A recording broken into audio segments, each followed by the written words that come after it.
sa iyang serbisyo daghan og natabangan diya sa pikas linya si Second District Board Member Jose Mare Tata Salvador. Sir, good morning. Good morning, Mayor Elias. Pagkakuyawa sa imong introduction. How are you? How are you, Mayor? Yes, Long time, okay naman. himsog paghihapon. Mayo, man. Importante din ang panahon na to. Una sa tanan, Board Member Jose Mare Tata Salvador, sir, unsay update na to sa Second District as far as Cebu Provincial Board is concerned. Well, sa atong mga kalihukan sa atong probinsya, kanunay mo nato na gisuportaran ng atong pinalangga nga Governor Gwin. Ato yung nga gi-impose atong mga health protocols guidelines, labi na tong sa mga checkpoint nato sa mga boundaries, kay mo ito importante nato ato ganing mga basis nga gi-impose nato sa atong nagdahi diri sa south ug sa norte. So gani atong last Wednesday, together with our governor ug sa atong provincial director sa PNP si Colonel Engelbert Soriano, tagsa-tagsa yun nag-adto nato ang mga checkpoint kada lungsod, nagsugod sa Talisay, abot tag 21 ka lungsod sa usa ka adlaw. Abot natong cities ana nga apila nato ang Naga o ang Talisay, Naga o Karkar. Nga tuyok yun ta diri sa south, padulong na sa Dumanhog. So nagsugod yun sayos buntag, nahuman yun kuan gabi na gid. Wow. So mo to tagsa-tagsa nga istoryahan ni Gob, together na aman ta sige sa side ni Gob na unsay mga panginhanglanon kinahanglan i-impose at the same time naghatag sad ta og mga alcohol, mga mask, katong personal air purifier nga ipanghatag nato sa mga kapulisan nga nagman sa atong mga checkpoint kay unahon mo gyud nato nga maprotektahan ang atong mga pulis para makakontinue sila sa ilang panerbisyo. So muna nga ang trabaho gyud sa probinsya ron atong gobernador murag halos na dili matulog, no?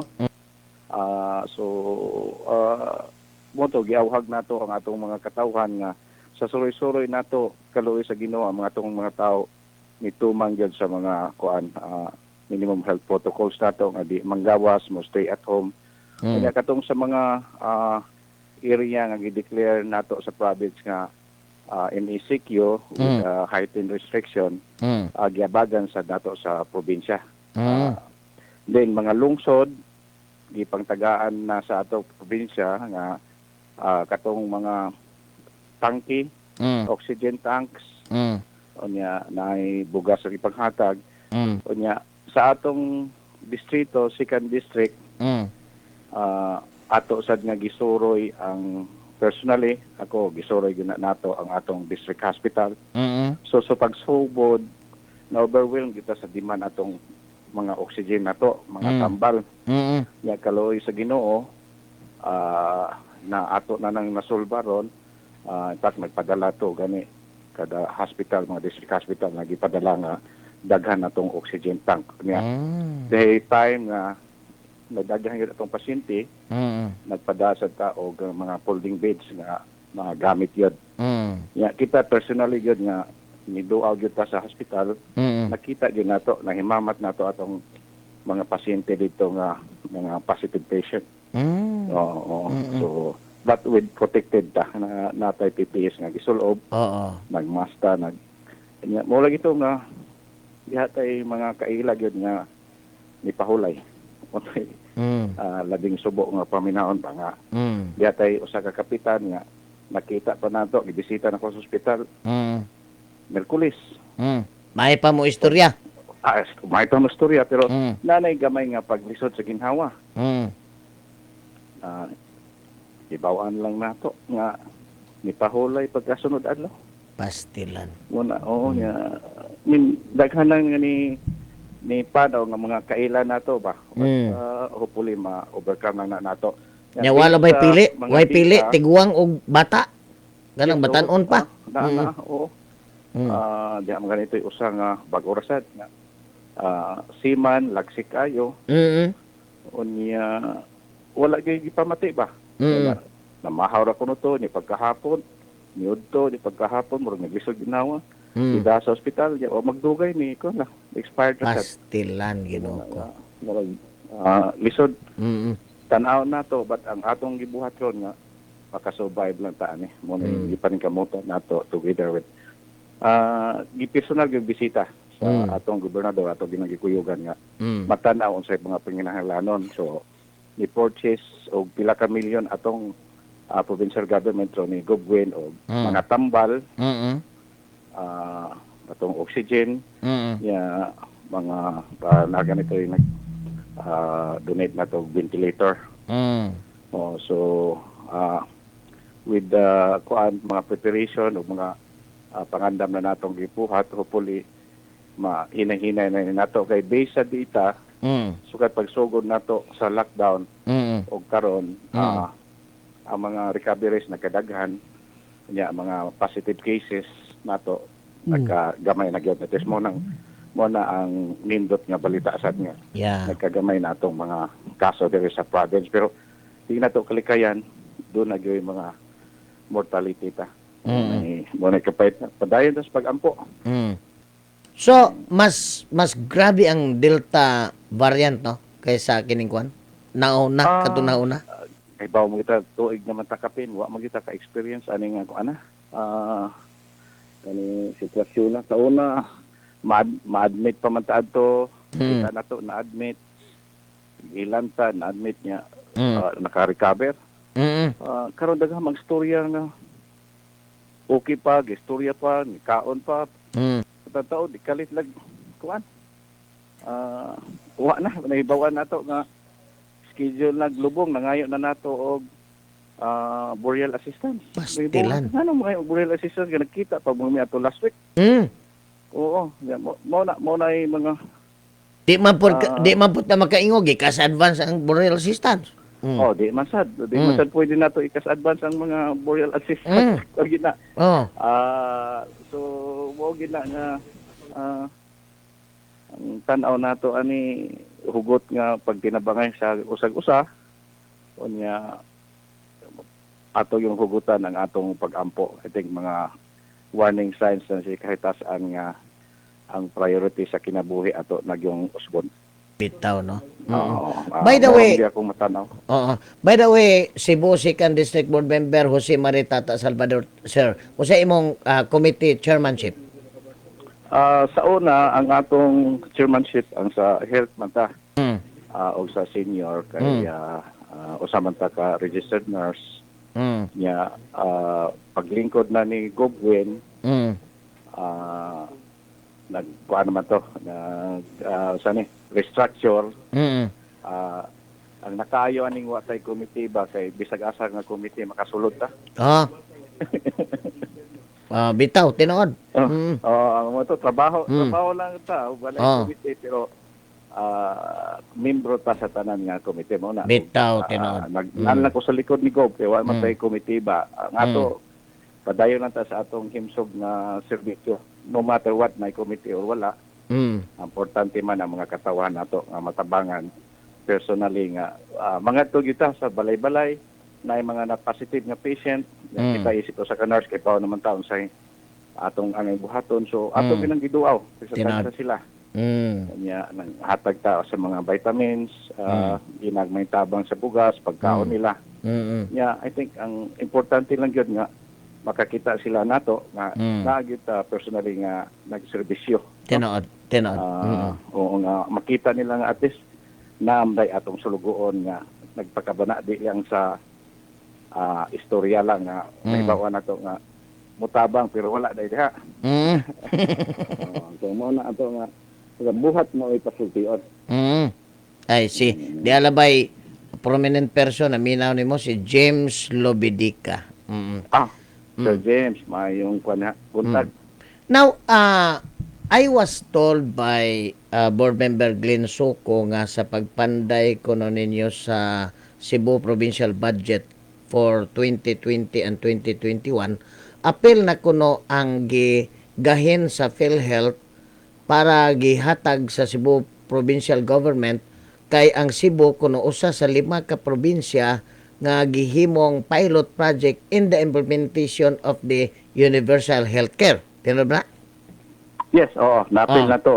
Ni place man to sila nga muhatag na to. Og I think, not wrong, mga 4 billion. 4 billion for So, part 2020. na to siya sa budget. Oo. 4 billion for 2020, 4.4 billion for 2021.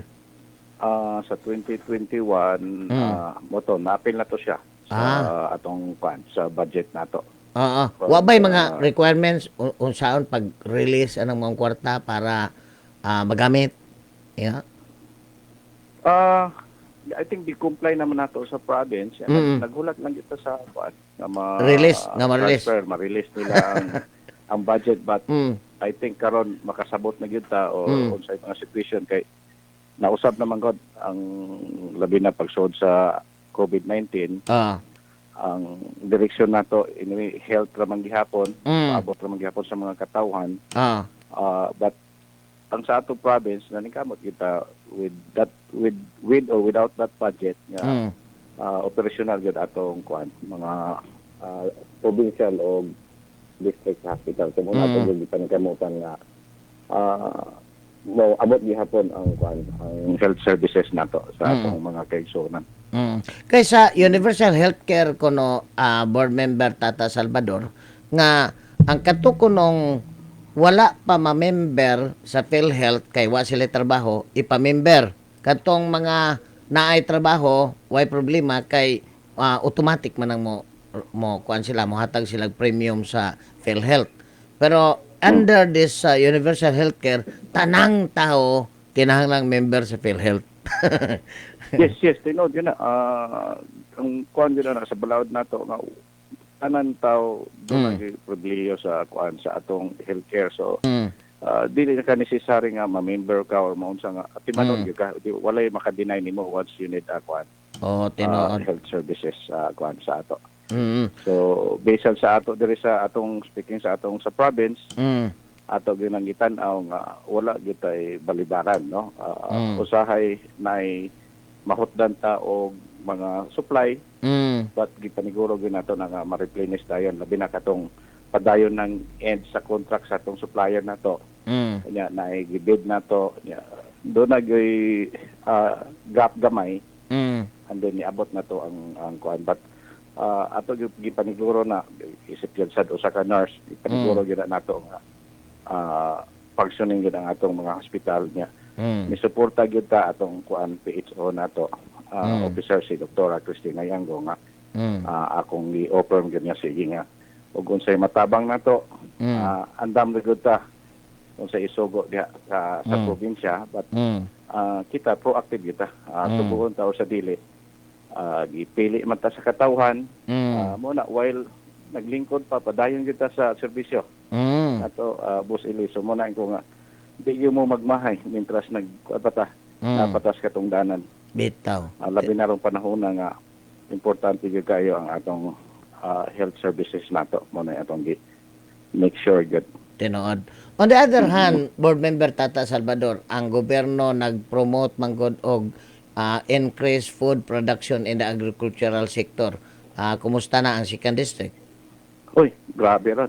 Ang atong agricultural products nato labi na katong atong programa nga sugbusog program dako gyud kay tabang sa atong mga kaigsuonan kay karon gani ang ilang mga gitanom sa una pagsugod nato katong pandemic 3 months after gisugdan nato natong programa ni Gov nga sugbusog sa tanan nga mga kabaranggayan sa pagkatinuod lang karon ang atong mga kabalayan ron nag-harvest na sila nya mao na ilang gigamit gani nakatabang sa ilang food supply so mao na kuan ron nakaayo nya gipadayon sa nato sa second round na sad sugbusog program nya gi-include na nato ang katong gi-apil nato ang mga eskwelahan so ang mga schools nato ron gisupplyan nato og mga fertilizer supplyan nato og mga seeds so ang mga teachers nato ron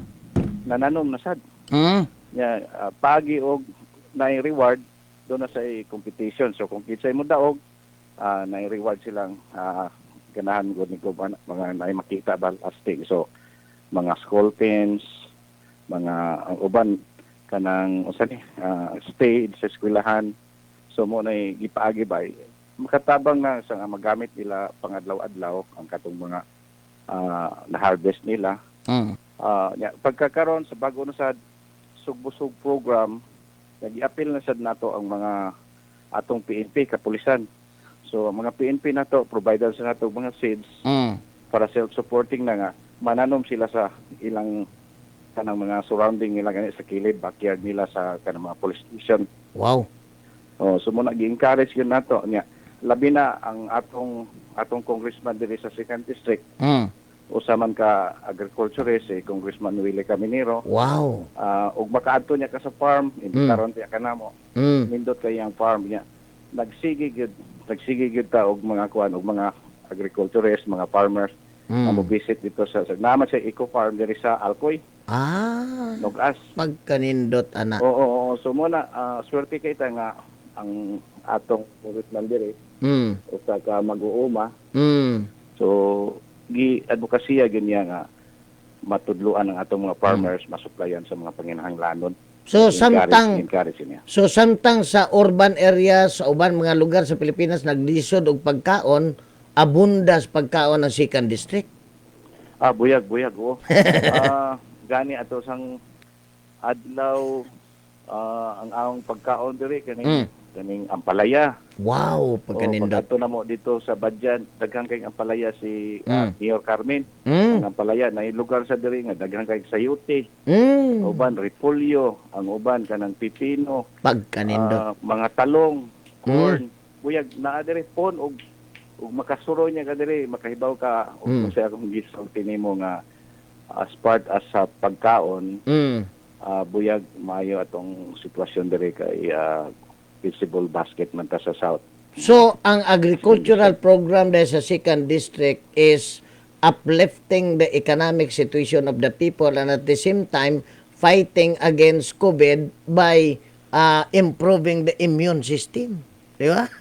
That's correct. Mo na atong giulos gibalik-balik nga sus pag-fight nato aning COVID-19, kinahanglan na gid nato i-boost ang atong immune system. Mo to nga vitamin C, gingon go katong turmeric, mga utanon, mo na i-boss niya.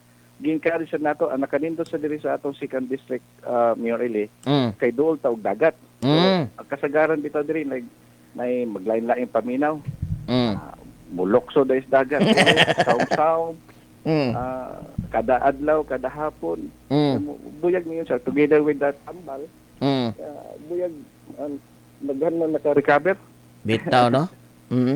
Kay number 1 gud nga atong gisulti nila.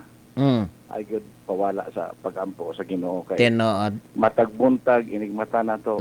Pasalamat gud ta kay Nga buhi pa. lahi na ang priority nato ron. Wala na ng mga material priority nato nga kuanta maka-survive at the same time makaalagad, makatabang sa atong mga kaigsoon. Tinood. Yes. Wa na to sa una nga na dato na ba na kini influential. Kay ang mga influential nga tao mo giuna. Ang karon mingon na inigtan na lagi ni mo inigwatan board lagi. Para atong gakuyog paminigo pagka atong Miyerkules, pagkabuntag si kuan na taon si Attorney Pabling ng taon ni Panaw, so moto nga muna wa kita masayod sa atong kinabuhi. Bitaw tinood. Why nakatagna only God knows. Tinood yun na. Manang karon kuan ko no ingon si katong kuan usa ka businessman nga ang dakong ganansya kuno sa usa ka negosyante nga buhi pa siya at the end of the year. Mo ginay nanduwan nga mukaw kay unsaon man nato og wala di na ta magginawa. Bitaw tinuod. So ang dakong ganansya sa usa ka negosyante kon buhi pa siya at the end of the year.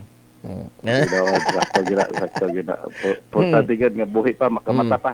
So, mo na'y dakong kalainan no sa kinabuhi sa urban area o kinabuhi sa rural area. Kaya for example, katong giingon nimo, ang mga maestro, maestra na nanom na pod, ba? Yes, yes. Unya diri sa urban area unsa may tamnan? Na puro naman ta Mm. kuantaon diha.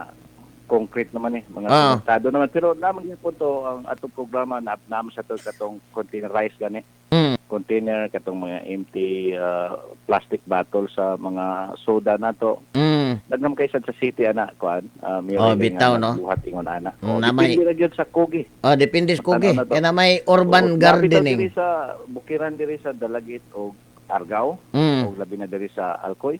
Mm. Mahibong ka nga iko kabatuan naman pero nanubo ang sayuti. Nanubo ang mais. Mm. Oo. Moingon sila lang nga kuan. Board wala man koy kabatuan dire nga yuta nga di motubo ang lisod og ang imong utok bato mo na tubo ang tanom. Bitaw na.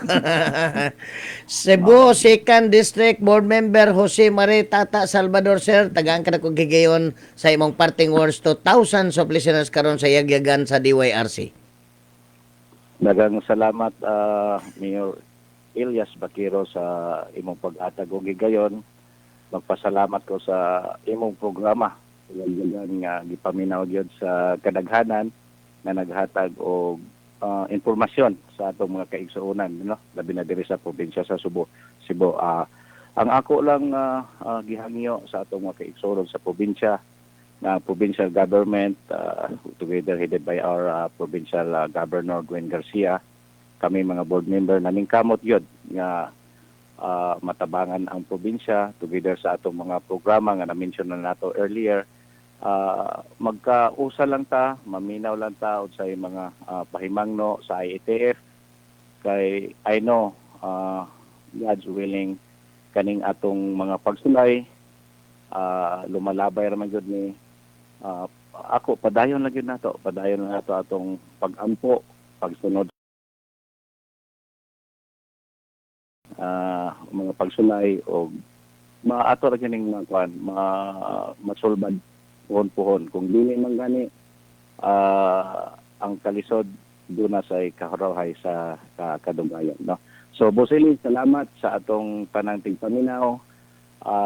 Ang atong himsog nga serbisyo ipadayon nato diri sa segundo distrito ug labaw sa tanan sa atong mga kaigsuonan sa probinsya sa Subo. Mayong buntag. Mayong udto, board member. Mao to si Cebu 2nd District Board Member Jose Mare Tata Salvador. Usa ka former OFW, usa ka nurse nag-abroad ning uli gyud sila aron mo serbisyo. Mayong udto ni Winex Panyares Sab. Mayong udto sad sa akong idol Antonio Picson Jr. O diapod si Mr. James Lobidica. Ingat siya, mayang buntag higalang ili, may buntag sad. Dasad si Dudak. Ingat siya, Mayor Bakiro, akong pangutana sa probinsya, ang pinakadato nga probinsya sa nasod. Pero atong district hospital dili kumplito. Na ato ning address ni Kuan ni Governor Gwen niya mayang pag-view sad sa akong fellow broadcaster Mr. Jolito Conde, no? Og mga kaisunan, thank you sa inyong pagsunod ng atong tulumanong yagyagan.